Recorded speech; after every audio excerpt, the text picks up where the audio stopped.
We're going to learn how to make Oroshi Katsu, and this is an awesome dish. First thing we have our little pork slice, and you'll notice there we have the fat on the edge, and we want to go ahead and we want to basically nick the fat like so. Just put a little nick in there, so then we go ahead and fry it in a minute. It doesn't, mess with the meat, and it's flexible. So there we go. We're going to slice it on one side a couple times like so, flip it over, and go ahead and do that on the same. And I can't stress how awesome this is. We used to stop at this little cafe on the highway, and I used to get this all the time. Oroshi Katsu is awesome. And we want to go ahead and slice this all over the place as well. And then a little salt and pepper. We're getting a little fancy today. You can see we have the coarse sea salt, and then of course the fancy ground black pepper. Whatever you like. If you like the plain salt and pepper, that's okay too. Once again, this is just a taste, but this is how we do it. And next thing we're going to do is we're going to take that pork cutlet and we're going to put it in flour and really cover it in flour quite well. You'll see, rub it all over, even on the edges, to make sure we get a nice even coating. Then we've gone ahead and we've beaten an egg and we put it in a dish that we're going to rub it in next. There we go, nice and floured up. And we go ahead and put that in the beaten egg right there, right on the plate. Go ahead and get that nice and covered up really good. And roll it around a couple times, even the edges like so. And the last stage in our little assembly line here is the breadcrumbs. We go ahead and we are going to go ahead and coat this nice and good in breadcrumbs. This stuff is delicious. So as you can see, getting as many breadcrumbs on this thing as we possibly can, because that really adds to the taste at the end and the texture that's just to die for. So there we go. This certainly is a messy process, but I can assure you our kitchen is never clean, but it always tastes good. Right there, that's what we're looking for our breaded cutlet like so. And once we have this breaded to perfection, we're going to go ahead and get the oroshi part, which means to basically I don't know how to translate it properly, but this is a Japanese radish. We'll go ahead and we're using our peeler. We're just going to peel the end of it right there like so, because this stuff goes a long way. And daikon, aka Japanese radish, is a fabulous vegetable. I can't believe it's not catching on in the US. This stuff is great. But that being said, you'll notice we're just peeling the tip of it like so. Go ahead and get that ready. And what we're going to do is take that right to our grinder, or shredder if you will, and there we go. Just rub it like so. And this stuff grinds really easy. Daikon, if you haven't worked with it before, it's an odd texture. It's definitely a firm vegetable, but it's not quite as dense as a carrot. So it's actually a lot easier to do this too than you would probably imagine, even though it probably looks more like a tomato. Or I'm sorry, not a tomato, a potato, but it is softer than it looks. And go ahead, you'll see this just shreds nice and easy. And there we're getting the oroshi part right beneath there like so.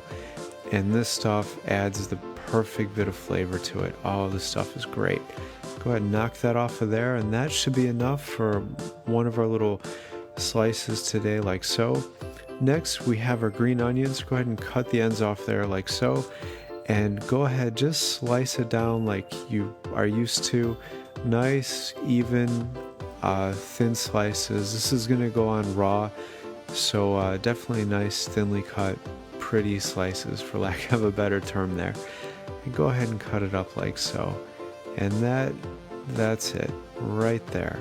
And this stuff really, the daikon or the Japanese radish and this green onion really adds the extra little bit of not only flavor, but also that eye-catching appeal that comes with this dish too. This dish is really pretty to look at on the plate.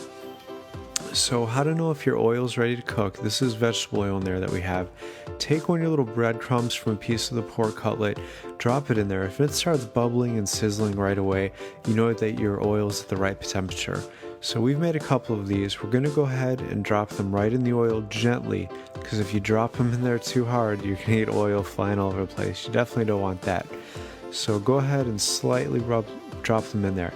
You can see that we put some of the fancy black pepper on the outside of the breadcrumbs too. Once again, that's personal taste if you like that or not.